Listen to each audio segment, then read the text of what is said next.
This is the Horse Radio Network. This is Mike Goodell. I'm Casey Wilbanks-Coletti. And this is Sophia Agala. Welcome to Wisdom by WESA on the Horse Radio Network. This podcast is brought to you by the Western and English Sales Association, WESA, which provides the world's largest trade events for retailers, manufacturers, and sales representatives of the equestrian industry.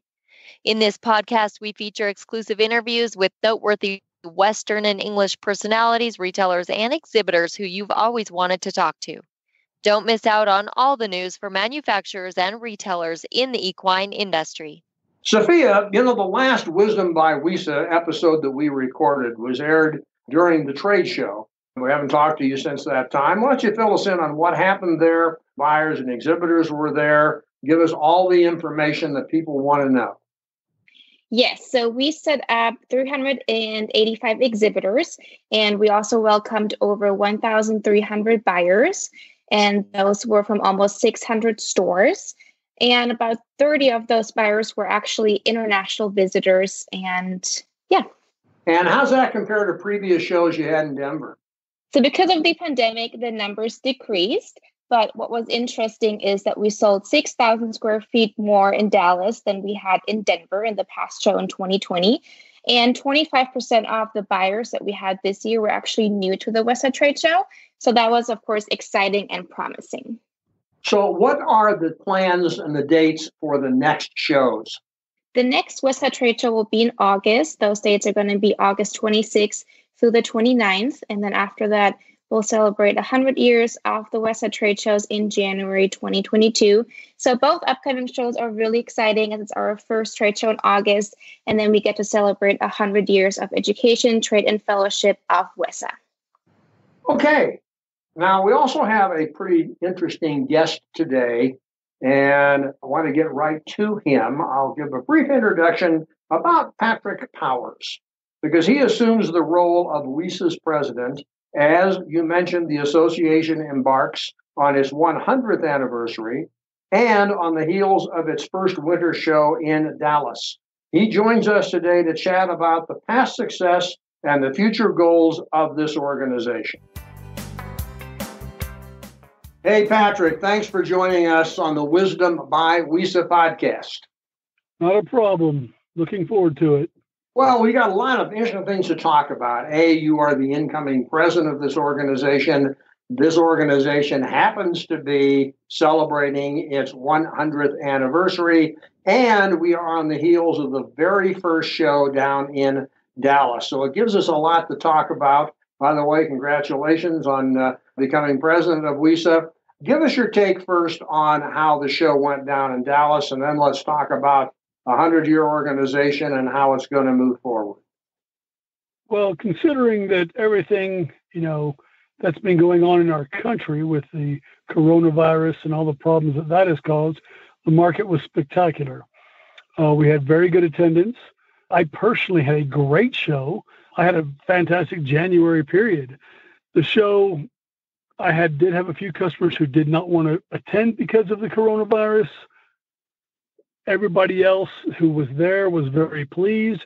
I had one customer that had commented how great the show was, and he was really appreciative that we had moved out of the trailer park and really upped our game into a nicer facility. Well, those are the kind of things you want to hear, not only from your own role as a sales representative, from your upcoming role with WESA. Now, let's chat a bit about an organization that started 100 years ago, and you get the privilege of taking it into the second century. How do you see WESA, what his role is, and where do you see and want to see the association move forward through not the next 100 years maybe, but at least the next few years? Well, yes, I don't think I'll make it for the next 100, but I sure hope I make it for the next few anyway. Our, main goal is to continue to grow our trade show as the number one Western trade show in the world. We have, most years, we generally have quite a few international customers who come. I believe the last show was not this Dallas one, but the last regular show we had from 19 countries, I believe. We have people from almost every state that come. We need to continue to grow that business and provide those retailers who come to see us a place to buy their goods for their stores, so that they have not only the needs that they already currently have, but maybe to find new products that they've never seen before. So that's what our goal is, to continue to grow our trade show and to make it a spot where people, not only retailers, but manufacturers, want to come to show and purchase their goods for the coming year. And I would assume that as the pandemic fades away, or at least becomes not as much of a problem, that the excitement and the activity taking place in Dallas is going to get a little stronger every year.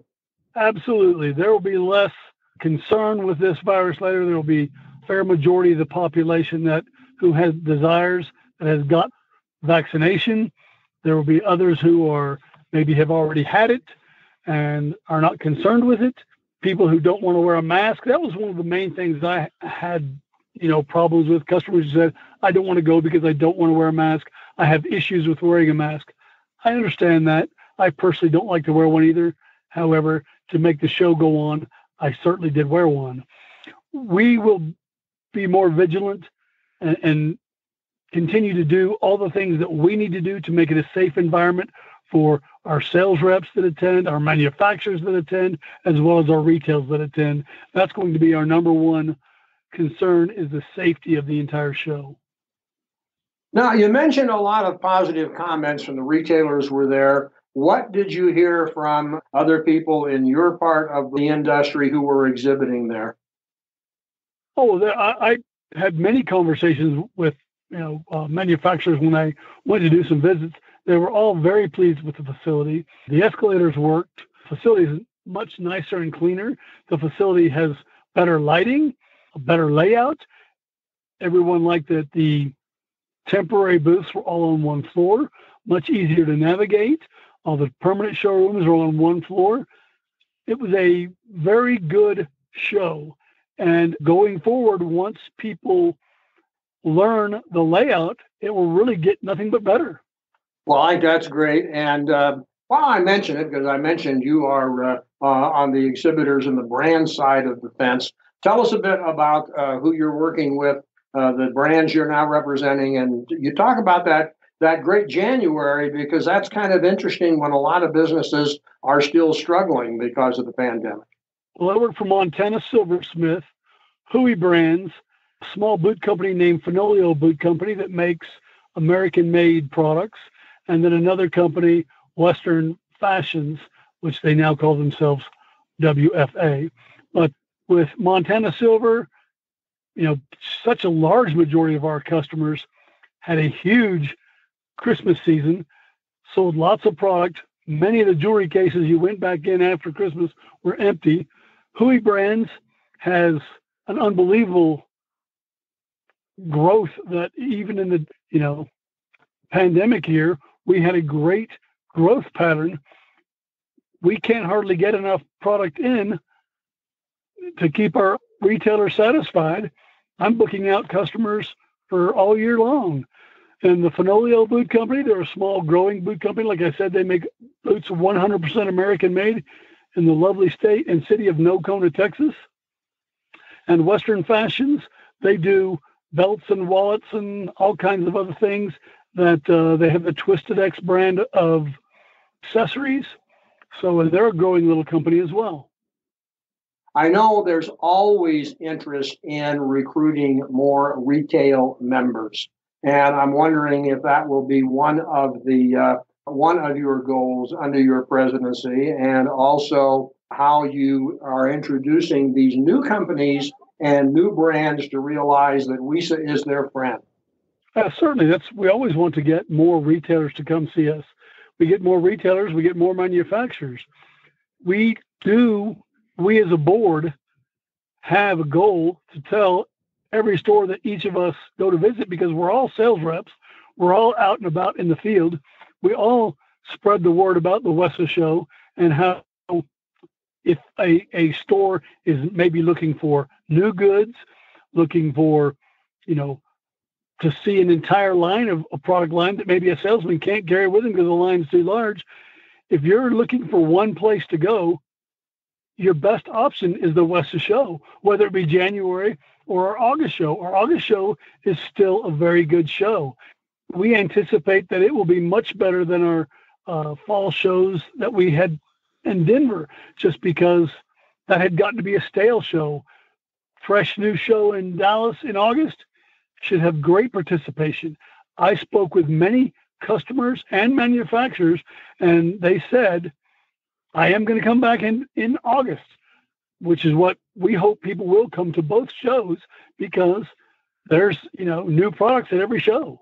Well, yeah. I mean, anytime you're in your part of the industrial world, in the retail world, it thrives on something new. It's either a new customer or a new product or a new version of a new product. And that's what makes the retailing world go around. And it's what makes the company you represent and the other manufacturers, what makes their world go around. But I think what's interesting is that, and you're not the first person who has told us this, a lot of people in the Western goods industry, if you will, have had really pretty good years. The retailers have learned how to adjust. The manufacturers have learned how to adjust. I think when they go to a show like WESA, they talk to each other. How are you doing this? How do you do that? How can we work together? And I think that's really the role that WESA plays in the entire Western industry. And again, congratulate you on the opportunity to lead it into the second century. Well, it's not just me. It's an entire board. I just happen to be the lucky person who has this position at this particular time. But there are other members that we all do everything together. I don't make any decision. It's a decision that the entire board makes. Well, and I think that's important for everyone to understand as well.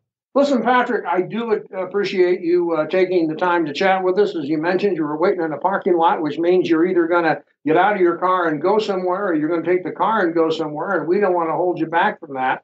But I do appreciate you taking the time to chat about exactly what WESA does, how it does it, and what it's going to be doing for everybody in the future. Well, I appreciate it too. So we love to get the word out about the WESA show and our great new location and our partnership with the Dallas Market Center. It is going to be nothing but good from here on out, going to grow, be a better show, and we hope that we have better participation from our manufacturers as well as more retailers. We appreciate what y'all are doing for us as well, so thank you. Well, thanks so much. It's a good partnership, and we love doing it. It's always fun to talk to people who are in the industry, out there working every day with creative ideas and creative products, and so it's a fun experience on our side as well. Patrick, thank you very much. You bet. Hal, have a great day. You bet. The show notes and the links from today's show can be found on the wisdombywesa.com website. And of course, we'd love to hear your feedback if you have some. There's a contact link on that website. The Wisdom by WESA show will be published on the 15th and 30th of every month. You can listen on most of your favorite podcast players, and you can also listen on the Horse Radio Network app on your iOS or Android phone. You just search Horse Radio Network in the App Store. It's free and super easy to use. Be sure to visit all the great shows on the Horse Radio Network at horseradionetwork.com. Thanks for listening to the Wisdom by WESA podcast. WESA, where the industry meets.